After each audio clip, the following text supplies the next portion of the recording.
Бојана, собранието минатата недела го изгласа законот за работно ангажирање на лица за вршење на работи од повремена или сезонска природа. Која категорија на граѓани е опфатена со овој закон и зошто истиот е важен?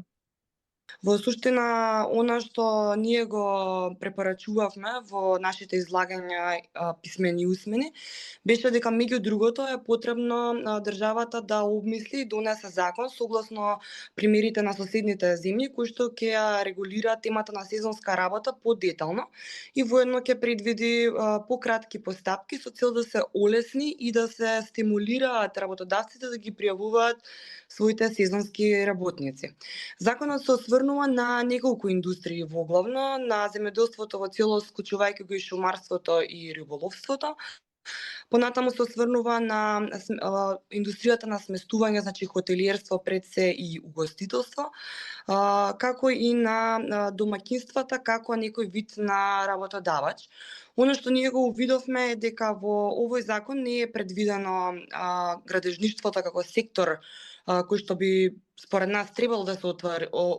да се опфати во кога зборуваме поготово за привремена работа, бидејќи де факто градежништвото не се поврзува со сезона, меѓутоа токму поради ранливоста на работниците кои што привремено се најмуваат да работат во градежништво и поврзано со трудовата експлоатација, мислиме дека оваа индустрија треба да заземе посебен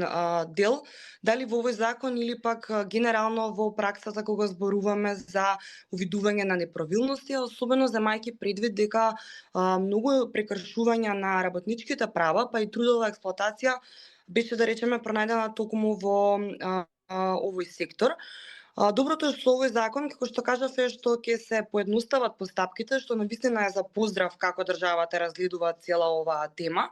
Меѓутоа исто така е добро дека законот е сеопфатен и изборува дека лица ќе може сезонски да се најмуваат или пак привремено да работат и доколку се невработени, меѓутоа и доколку се вработени, доколку се самовработени, доколку зборуваме за лица кои што се помлади од 18 години, нормално со посебни правила и на овие лица, понатаму студенти, приматели на старосна или пак на семејна пензија, како и на странци.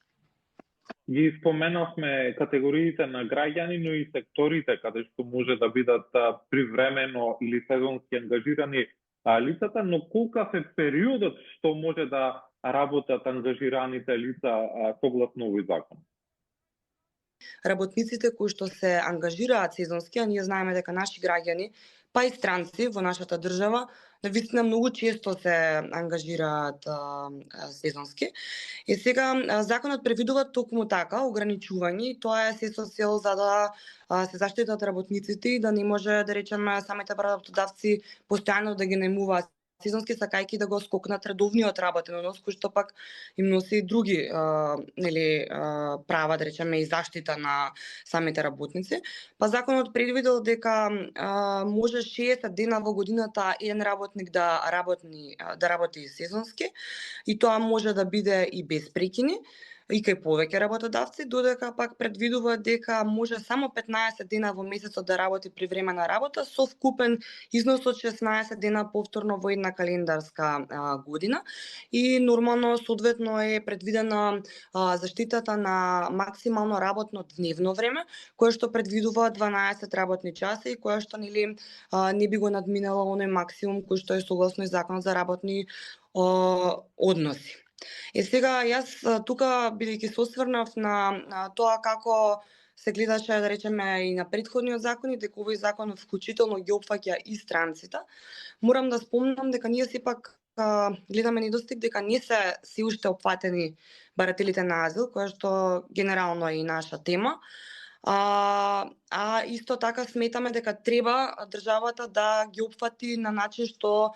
тие ќе можат да бидат да учествуваат на пазарот на труд, макар тоа да е само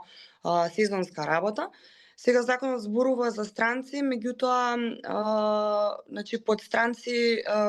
не целосно, барем еве мене не ми е јасно дали тука ќе се прави исклучок, па и доколку странецот има друг тип на дозвола на престој, ќе може да работи сезонски, тоа би било соодветно и ќе видиме како ќе се спроведува, бидејќи навистина кога зборуваме за интеграција на странци, малце сме назад во овој дел, па би било супер доколку како држава да речеме се посветиме и на регулирање на овие права. Бојана, и за крај на нашиот разговор, кои се вашите очекувања? Ќе има ли интерес од страна на граѓаните да бидат повремено или сезонски ангажирани? Што ќе значи тоа за македонската економија? Мислам дека навистина би требало да игра многу голема улога. Сега што е целата работа? Не е еднострана работата, значи тука се и самите работодавци,